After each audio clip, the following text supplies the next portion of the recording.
আপনারা যারা এই 14 দফা দাবি আদায়ের আন্দোলনের সাথে সম্পৃক্ত হয়েছেন, লড়াই চালিয়ে যাচ্ছেন এবং ভবিষ্যতে যারা এই সংগঠনের 14 দফা দাবি আদায়ের আন্দোলনের সাথে সম্পৃক্ত হবেন, সকলের প্রতি আমি সশ্রদ্ধ সালাম এবং কৃতজ্ঞতা প্রকাশ করছি। প্রিয় বন্ধুগণ, দেশের স্বার্থে, দেশের গণমানুষের স্বার্থে, রাষ্ট্রের স্বার্থে চতুর্থ স্তম্ভ খ্যাত গণমাধ্যম, এই গণমাধ্যমকে কোনোভাবে বৈষম্যের স্বীকার করা যাবে না। যেটি বিগত ৫-৫০ বছর ধরে একমাত্র সাংবাদিকরা এই সমাজের নানা শ্রেণী পেশার মানুষের দ্বারা নির্যাতনের শিকার হচ্ছেন, নিপীড়নের শিকার হচ্ছেন, হামলা মামলা এবং বৈষম্যের শিকার হচ্ছেন। প্রিয় বন্ধুগণ, রাষ্ট্রযন্ত্র আমাদের সাথে বৈষম্য করছেন, রাষ্ট্রযন্ত্র আমাদের সাথে বৈষম্য করছেন।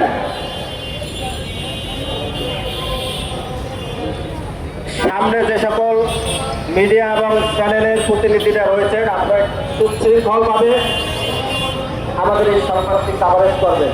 আপনাদের প্রতি অনুরোধ থাকবে কোনো বিশৃঙ্খলা যেন না হয়, কারণ এই আয়োজনটি সাংবাদিকদের আয়োজন। এখানে যারা উপস্থিত সকলেই সাংবাদিক। যে বিষয়টি বলতেছিলাম, আমাদের 14 দফার আন্দোলন একজন সাংবাদিকের পেটের ক্ষুধা, সর্বক্ষেত্রে নিরাপত্তা এবং নিশ্চয়তা রক্ষার কবচ হিসাবে আমরা মনে করি। আপনারা আমাদের এই আন্দোলনের সাথে সম্পৃক্ত হয়ে সাংবাদিকদের নিরাপত্তা, এই গণমাধ্যম অঙ্গনকে সুরক্ষা, এই অরক্ষিত গণমাধ্যমকে ঢেলে সাজানোর জন্য আমাদের এই আন্দোলনের সাথে আপনারা সম্পৃক্ত হয়ে বাংলাদেশ মফস্বল সাংবাদিক ফোরাম ঘোষিত 14 দফাকে এগিয়ে নিয়ে যাবেন। প্রিয় বন্ধুগণ, আমরা দেখেছি আমাদের এই রাষ্ট্রযন্ত্র কিভাবে সাংবাদিকদেরকে পেছনে ফেলে এগিয়ে যেতে চাচ্ছেন। বিগত যেই সকল সরকার ছিল, সেই সকল সরকার সাংবাদিক এবং এই গণমাধ্যম, রাষ্ট্রের চতুর্থ স্তম্ভকে নানাভাবে দুমড়ে মুছড়ে এই অঙ্গনটাকে বিপর্যস্ত করে, ক্ষতবিক্ষত করে সামনে এগিয়ে যাওয়ার চিন্তা করছেন। তা কিন্তু আসলেই সম্ভব নয়। রাষ্ট্রযন্ত্রের সাথে জড়িত বাকি 3টি পেশার মানুষ এই রাষ্ট্রযন্ত্রের কাছে নানাভাবে সুযোগ সুবিধা নিচ্ছেন। একমাত্র সাংবাদিকরা কোনো ধরনের সুযোগ সুবিধা ছাড়া রাষ্ট্রের পাশে, গণমানুষের পাশে অতন্ত্র প্রহরী হিসাবে তারা কাজ করে যাচ্ছেন। বন্ধুগণ,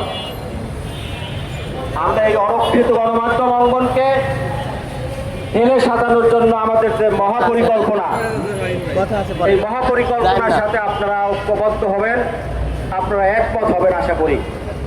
আমাদের এই আয়োজনের মধ্য থেকে রাষ্ট্রের কাছে আমাদের 14 দফার দাবি তুলে ধরব। আমি আমার স্বাগত বক্তব্যে, এই স্বল্প বক্তব্যে আমি আপনাদের সকলকে আবারও কৃতজ্ঞতা অভিনন্দন জানাচ্ছি। আমাদের এখানে বিভিন্ন সাংবাদিক সংগঠনের নেতৃবৃন্দ রয়েছেন, সারা দেশ থেকে আগত সাংবাদিক বন্ধুরা রয়েছেন। আপনারা কথা বলবেন সুশৃঙ্খলভাবে, আমাদের এই আয়োজনকে সম্পন্ন করে আপনারা নিরাপদে বাড়ি ফিরে যাবেন। সকলের প্রতি শুভকামনা থাকলো।